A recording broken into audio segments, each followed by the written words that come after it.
My name's John. I have the privilege of being one of the pastors here at Whitewater Crossing.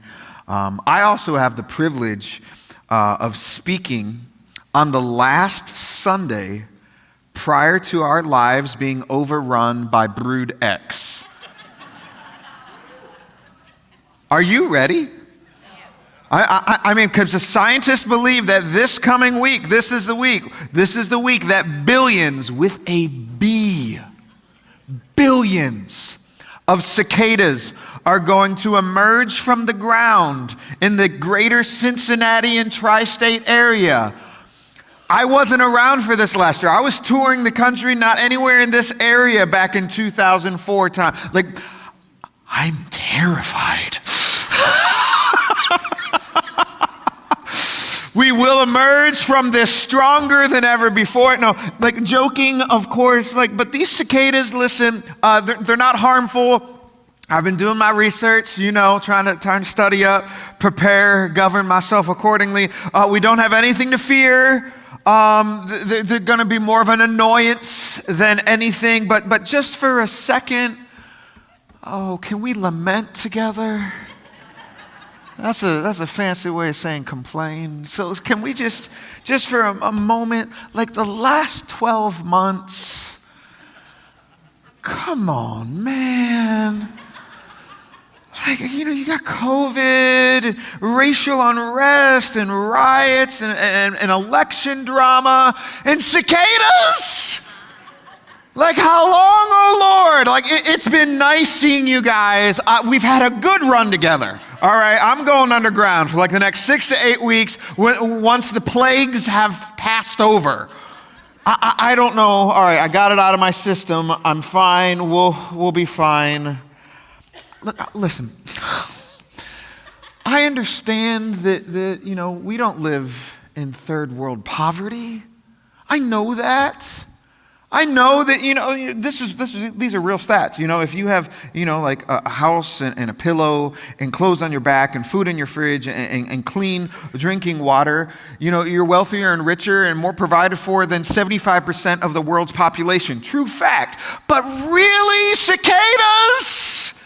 It's just me being whiny. I got it out of my system. Now I can move on. Hi. Hello again, right? Sometimes you just got to get it out. We'll talk a little bit about that today. Sometimes you just got to let it out. That stuff that maybe you've been harboring, that stuff that you've maybe pushed down deep. Sometimes it's just better to get it out before it gets worse. We've been in this series for the last 5 weeks called Never Enough. We are in week 6. The final week, the final chapter of Never Enough. And we've been looking at this section of the Bible. It's in Matthew, commonly referred to as the Sermon on the Mount. Yes, and it's where Jesus is teaching his followers about the expectations of living our lives in a way that will reflect a new way of living, a kingdom way of living. And what we've been wrestling with is that the pursuit and fulfillment of these never enough statements that we've been talking about, as they relate to anger or adultery and lust and divorce and character and revenge. Like, we talked about how these things, they cannot be achieved in our own power, right? And not in our own strength. That living in this new kingdom way of living can only be obtained through 3 things. I told you to remember them. Are you remembering them? Through God's help, God's people, and his power. He does this. God does this through us by giving us a new heart and a renewed mind. Romans 12:2 says, "Do not conform to the pattern of this world, but be transformed." Transformed by the renewing of your mind. Ezekiel 36:26, it says, this is the Lord talking, says, "I will give you a new heart and put a new spirit in you. I will remove from you that heart of stone and give you a heart of flesh." You know, the reality of like, I may not ever be able to live up to the perfection of these ideals, but with a new heart and a renewed mind, I may experience that oneness, that peace with the Father as He continues to transform me. And today I'm wrapping up this series, Never Enough, and I want to start off by asking this question: who is at your table? Who's at your table? We're having a big boy conversation today. We're having a grown folk conversation today. It's age appropriate, but this is big boy table. Relationships are built around a table. This table here, this isn't a prop. This is like ours. This is our family's. We've had this table. It's been in Canton. It's been in San Francisco. It's been around the world. And it's seen a lot. It's seen a lot. It's heard a lot. If this wood could talk. There's been life change that's happened at this table. There's been relationships built at this table. There's been marriages transformed at this table.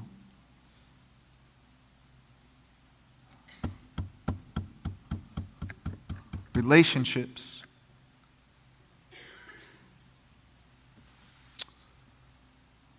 Lots of amazing things happen at tables. Whatever the table may be, kitchen tables, breakfast tables, coffee tables, restaurant tables, awesome conversations can happen at tables. Breakthrough can happen at the table. Engagements happen at tables. Decisions, big and small, happen at tables. The tables that we sit at are really important. These tables become tables of healing,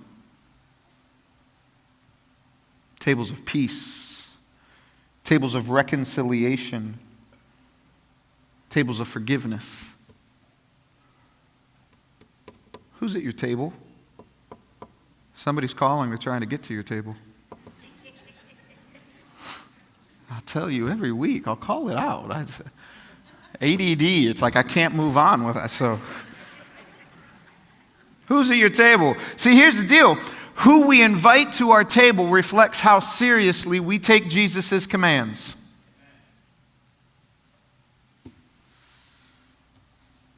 Who we invite to our tables, who we choose to sit with. Here's the deal. Before we can stand for the King,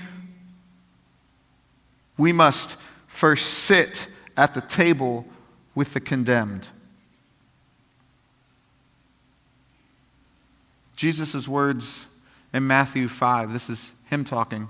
This is verse 43. He says this. He says, you've heard the law that says, like, love your neighbor. We've talked about that. And hate your enemy. But I say, Jesus says, but I say, love your enemies, pray for those who persecute you. In that way, you will be acting as true children of your Father in heaven. For He gives sunlight, this is fascinating to me, He gives sunlight to both the evil and the good. Figure that one out. This is talking about provision, providing. He gives sunlight to both the evil and the good. He sends rain on the just and the unjust alike. If you only love those who love you, what reward is there for that? This is Jesus talking, not me. He goes on to say, like, even corrupt people, tax collectors, not you, accountants right now that are really busy right now. We love you, all right? But these were corrupt tax collectors. Like, even corrupt tax collectors do that. If you're kind only to your friends, how are you different from anyone else? Even pagans do that.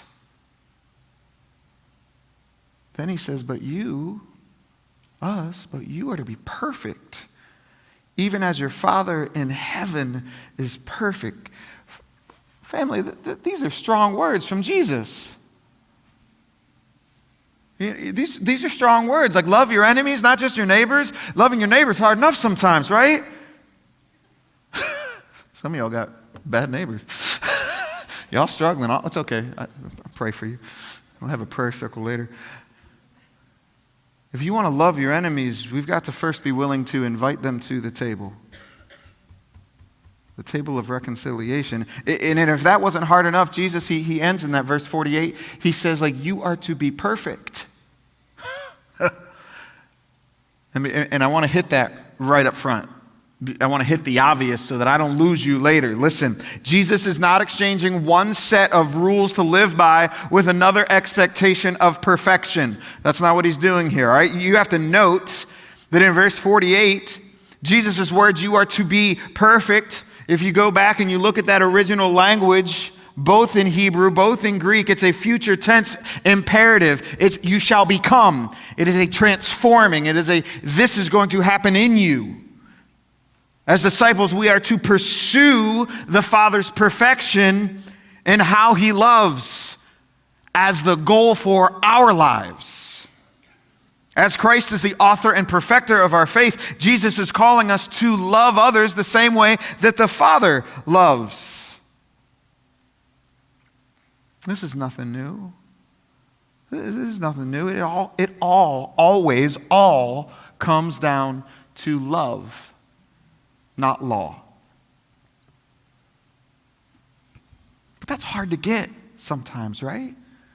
I mean, the religious leaders of Jesus' day, the Pharisees, they couldn't get this at all, right? And if we're honest, just be honest. Sometimes we struggle with this too. Some of you right now are already like in your mind going, well, it can't be all love, John. All right, come on. Right? Sometimes we wrestle with this too. Sometimes it's easier to follow a set of rules. You know, we even say things like, Jesus, why didn't you put that in there? How come you didn't plainly say with my words, right? Do not or do, like, how come like some of those things are in there, but some of them, man, how come you didn't? Because it'd be easy to just live by a set of rules. Sometimes it's easier to follow the rules than it is to love. Especially to love difficult and different people. When I say difficult and different people, who are you thinking of? Don't say it out loud. Ooh, go and get yourself in trouble. Some of you came here with them. You want to leave with them. Maybe you don't. I don't know. That's what the table's for. We'll work that out. What Jesus is doing here, this is like the sixth piece of this. You have heard, but I say, this is the sixth one. And he's wrapping this up and he's saying like there is a standard that I'm calling you to, and it cannot be fulfilled the way the Pharisees try to fulfill things. It cannot be fulfilled by saying all the right things and knowing all the right answers and making yourself look good and pious and super religious in public. It cannot be fulfilled that way. We cannot live up to the command that he called us to love God with all your soul, all your strength, all your mind, all your heart, to love your neighbor as yourself. And then he like just kind of zings us with, and oh, by the way, love your enemy. We cannot do that by following a set of rules. It has to be a renewing of the mind and a transforming of the heart. But the Pharisees, that's what they would try to do.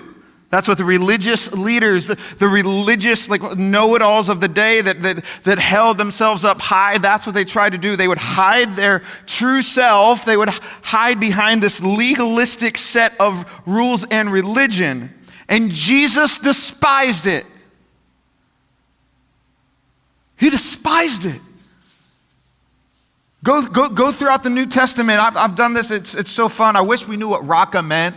I've asked some really smart people, and they haven't really been able to give me a definitive answer of what raka means. So if you know, you're really smart, and I'd like to hear it. But even that isn't as brutal of language than what he shares towards the Pharisees. These are just some of them, not all of them. This is Matthew 23.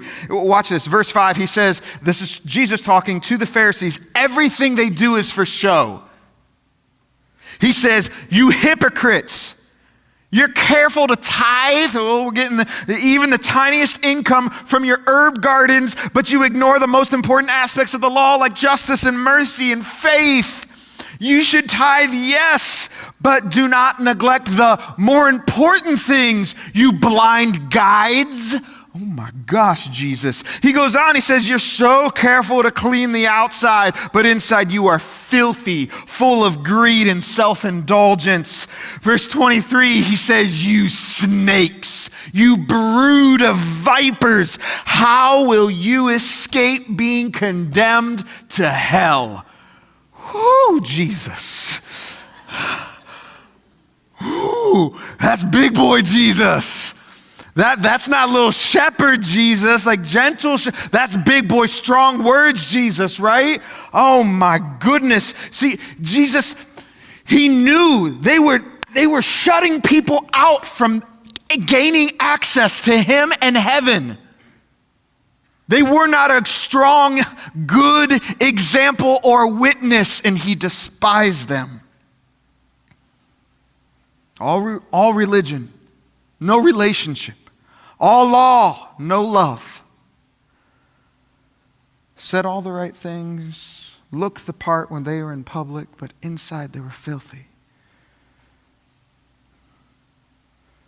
Friends, we've talked about this a little bit a couple weeks ago. We kind of all struggle with something similar. We don't need to dig back into that. Spending too much time on the outside and not the inside. But there's another really unhealthy, dangerous place that happens beyond that.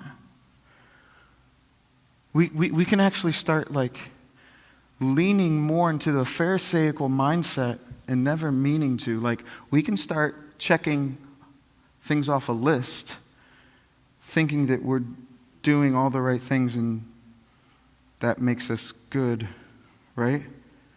Maybe even godly. We can just get into a routine of checking. I give money to the church. Check. I show up and I smile on Sunday. Check. I serve in a ministry. Check. You could do those three things your whole life and never be transformed.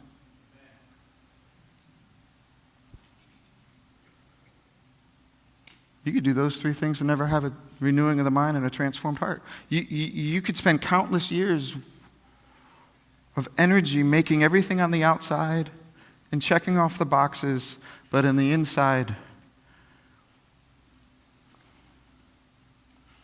we're miserable. I don't need to tell you. You live with you. And my heart breaks for that. My heart breaks for you. Too many people Kelly and I have sat at the table with it. This is where they found themselves. Inside, just checking boxes, but inside filled with bitterness, resentment, unresolved guilt and shame, and it all starts to just compound, and then it turns into hate, darkness, and self-loathing. And too often, when you get in that habit of checking things off, you just check out. And become numb. Trapped. Desperate. Friends, no amount of religion is going to get you out of that place. Only relationship with Jesus Christ can do that.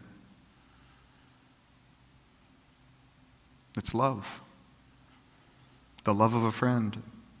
The love of a Savior. The love of someone stepping in and saying, I see you.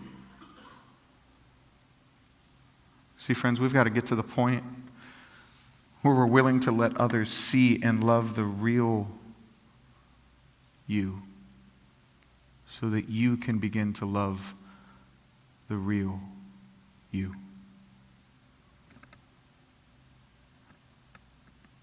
See, it's hard to love your enemies if you don't even love yourself. And that's why this matters. The first person that you need to invite to the table is you. For some of you, your greatest enemy is you. Will you invite the real you to the table of healing? The table of grace and forgiveness and reconciliation. It starts right there. And then we got all these other chairs. Hey, look. How am I supposed to love my enemies if I'm in this place of trying to learn to love myself, right? And that's hard enough, as you can feel in the room. If you don't feel it in the room, there's something wrong with you. And I'm not being mean. You can hear it, right? As we talk just about this seat, this person, you can hear it in the room.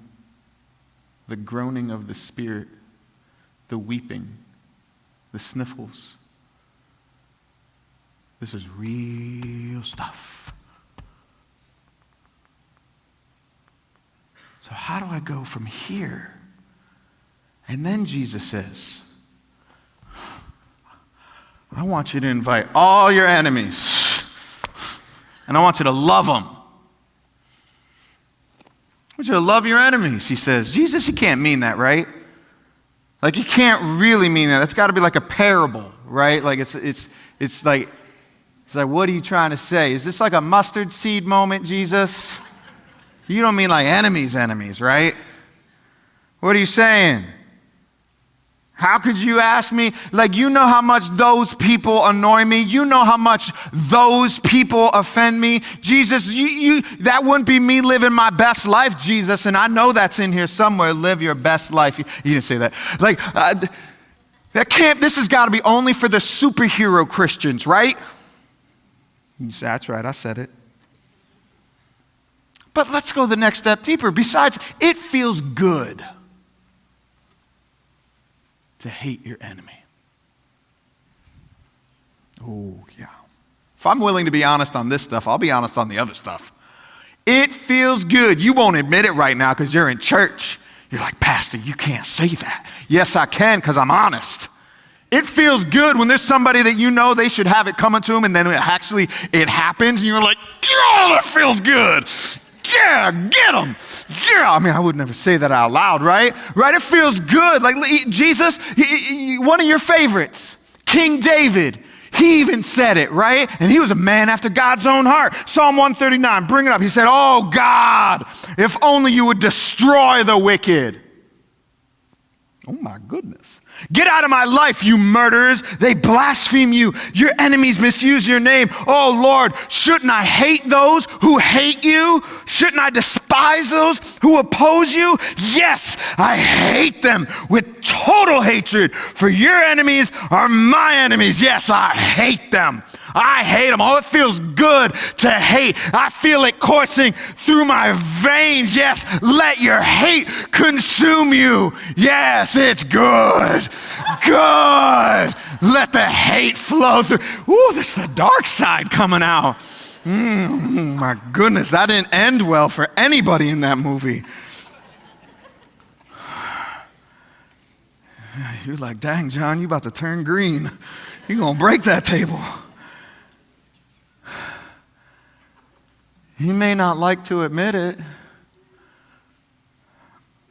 but there's a darkness inside of each of us. And that darkness, if we lean into it, it will make us it'll make it easier to hate than to love. Yep. That's just in us, all of us. That's the sin nature. in us. The thing in us, the sin, is the thing in us that tells God to leave us alone.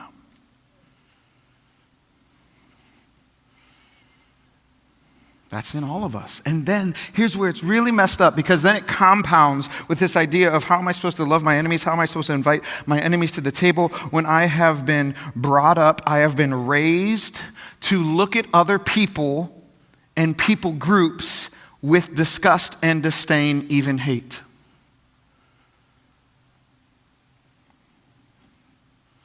I guess I'm the only one who was taught bad things. My son will always give it back to me. Y'all need to take a lesson from the 13-year-old. We're a talk back culture right here. You know, we may not say the word hate, like, oh, I was taught to hate. We may not say that, right? Like, we say things like there are people that we just don't like. People that we can't stand. People at the end of the day that we're in opposition with, which by definition is enemy, to be opposed to. To love your enemy means that I have to admit that I have enemies. And if I'm trying to actually follow in the Father's footsteps, then I have to look outside of my community and look outside of my people group and my chosen people group, my chosen tribe, because you know how we do. Like we just surround ourselves with people who look like us and talk like us and pray like us, and we, live on the same street for all our lives, and we just live in this, this is what the world looks like, right? And we just spin and this is just what we all, shiny, happy pea. But it's hard to see your enemies when you never let them in. When you never let those different than you in. It's hard to love your enemies. Think about this. How friendly and open is your community, your chosen community, your chosen tribe? How accepting and how inviting is our community to those we're in opposition with?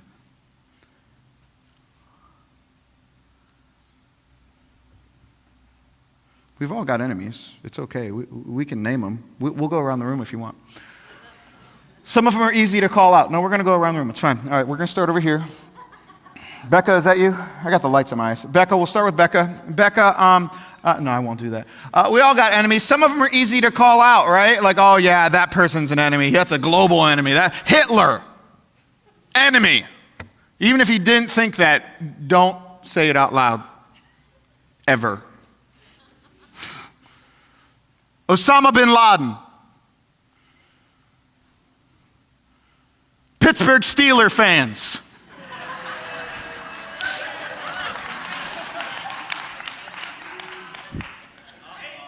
I'm not inviting any of them to the table.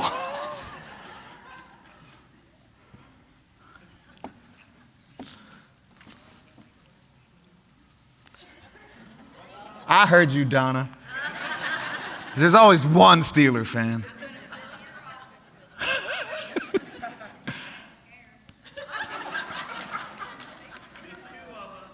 Oh my gosh, they're raising up.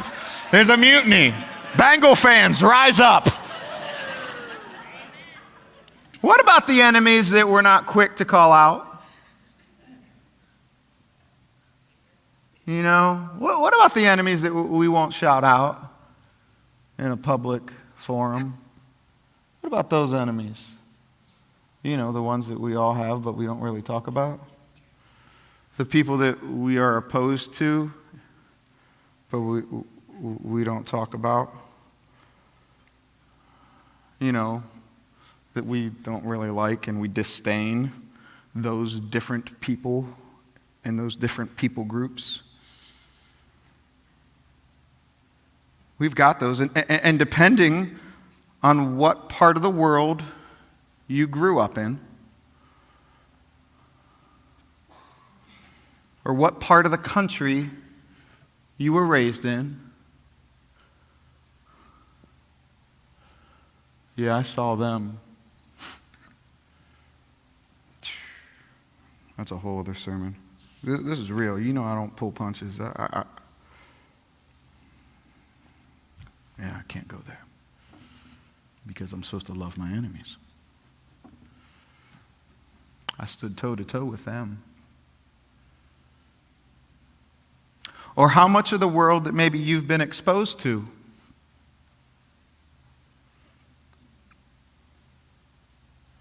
Or what type of experiences you had while growing up? See, each of us learned to draw lines in the relational sandbox. And as children, we decided who we would and who we wouldn't play with on the playground. Who we would or wouldn't include and invite. And the longer these lines were drawn, the deeper the divide. In what started as a beautiful picture of what heaven would look like, became a world full of hate, a world full of people we despise, a world full of enemies.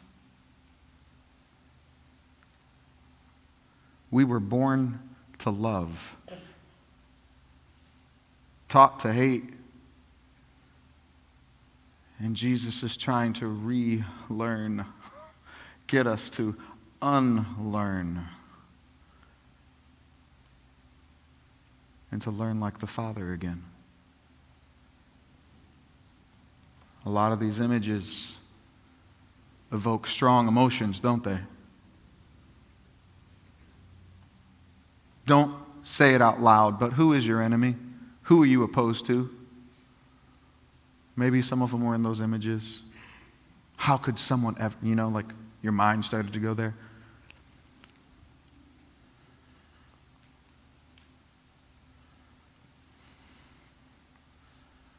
This isn't just for us. When Jesus first shared this message, you have to understand, when he shared this message to his Jewish audience, oh my gosh, anyone outside of the faith, those who believed in Yahweh, the one true God, anyone outside of that was considered an enemy. Enemy. Like, I'll kill you. Most of this book was them fighting those people and killing them. We don't want to talk about that and say those things in church, but that's the reality. Enemies. Pagans, Gentiles, mixed race, another race, all enemies. We'll fight you. We'll kill you. You heard the language of David. And Jesus is saying that to them. We've got enemies, yes. We have people we're opposed to, yes. This has been going on for generations. This us and them mentality. Us and them, those people. What if instead of seeing them as my enemy, I could learn to see them as just my other? That's how you get them to the table. You're just my other. My other. Because underneath all the differences that we may see, every single person across from you, every single person, every single one of us has the imago Dei in us, the image of God. Every single one of us. You're just my other. You may look different, talk different, believe different, but you're my other.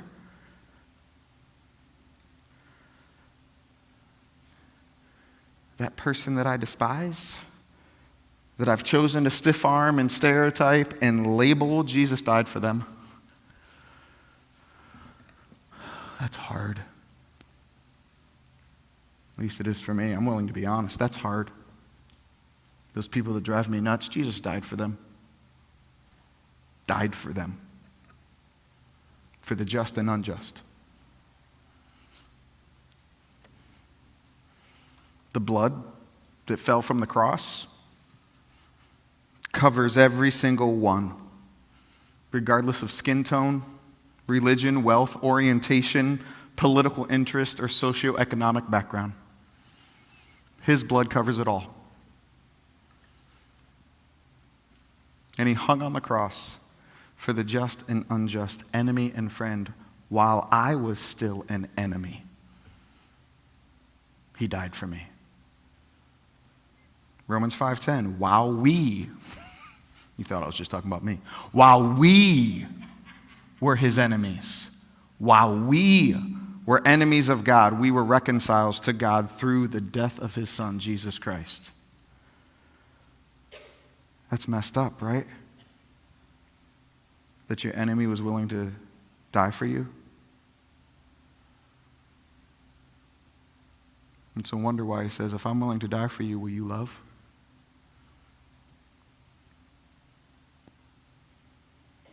How can I at least try not to love my enemy, my other?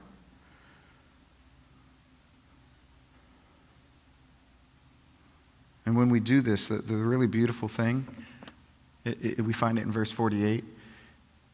He says, when we do this, when we love like the Father, it says, we will be acting as true children of your Father in heaven. He's saying that when you love like the Father loves, you will bear the family resemblance. Oh, I see God in you.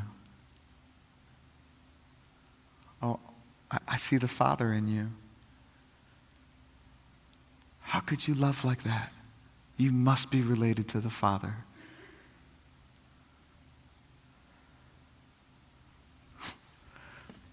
See, we start to look like the family of the Father when we start inviting those to the table that the Father died for.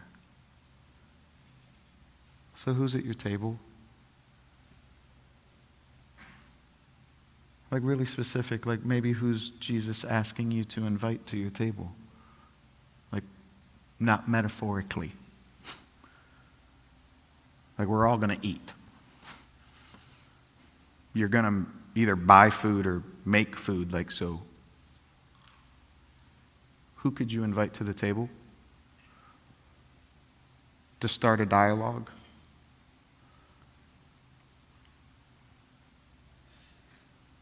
Jesus doesn't ask you to just sit and stay. It's go. Go and make. So if he's asking us to go and make disciples, to love our enemies, who needs to be invited?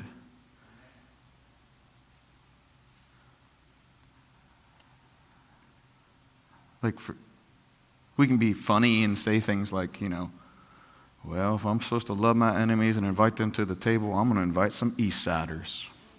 We can, that gets them every time on Sunday morning. I mean, we can pander, that's fine. Who is it? Maybe it's your daughter.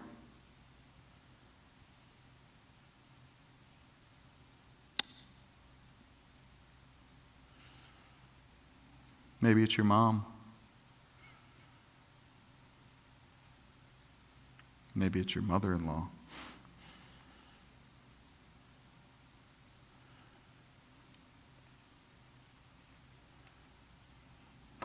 Maybe it's liberals.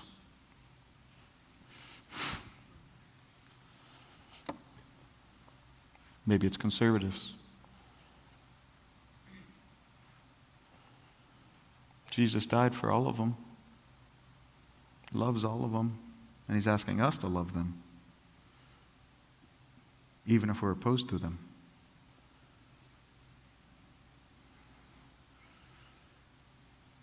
What would the world look like if we actually did that?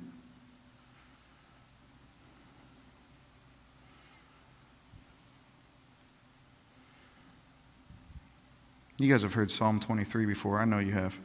And those who haven't, I bet you actually have, because even outside of church, the Lord is my shepherd, I shall not want, that whole thing, it gets used everywhere. prayer circles, church services, in locker rooms before a big game, which was like always weird, like taken totally out of context, but I get the sentiment behind it. Let's pray before we go out there to battle, like, okay. I'm just hitting everybody, Kyler. It's like, dang, you're messing with my prayer circle before the game?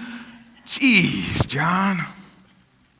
For the longest time, I used to think that, Psalm 23, when you get down to verse 5 says, like, you prepare a table before me in the presence of my enemies.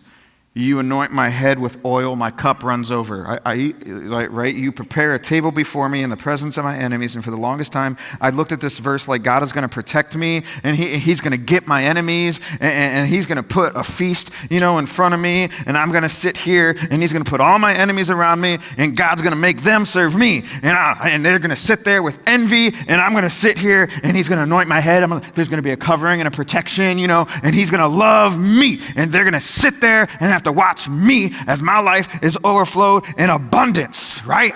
And I've preached that. Yep. Oh, I've stood on that promise. I've clung to the promise that he will prepare a table before me in the presence of my enemies. Oh, God, I'm going through a lot. I got enemies are all surrounded. Like, right,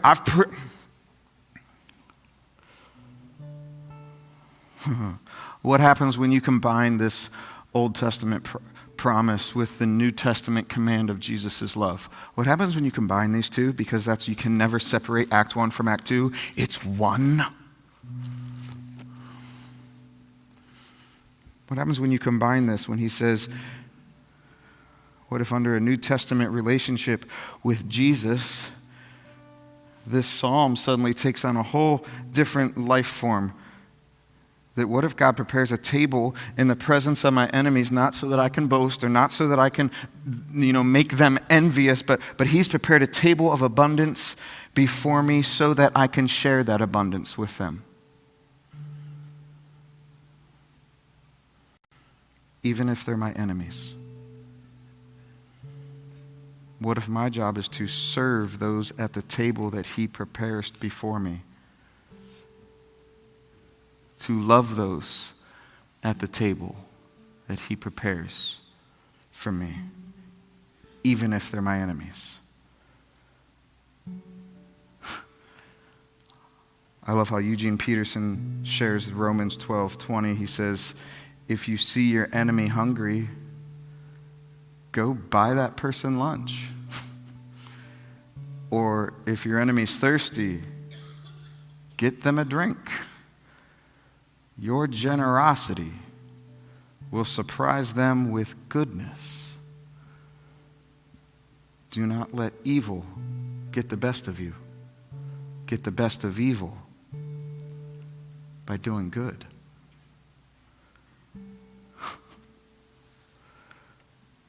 See, we've all got enemies, and where there is an enemy, there is hostility and conflict, and where there is an enemy, there is division and separation. And if our actual enemy, not the person across from us, but our actual enemy, the evil one, if the evil one can get us to be at war with ourselves and each other, then we will be rendered insignificant when it comes to our impact for the cause of Christ. But where there is an enemy, there is also an opportunity for love, an opportunity to unite, to come to the table of reconciliation and allow Christ to help us see each other as one.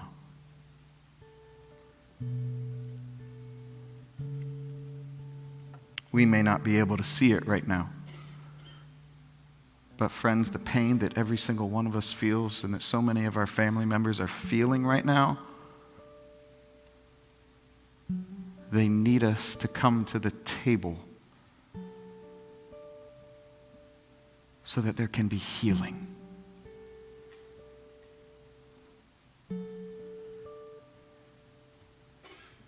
In the presence of my enemies at the table, if there is justice to be served, God will serve the justice. We are called to serve love. Because if we're able to do that, that is the type of thing that makes us different. That's the type of thing that would turn heads. It's like, whoa, how could they love them? That's the type of thing that could change someone's life. That's the type of love that can change the world. And it did.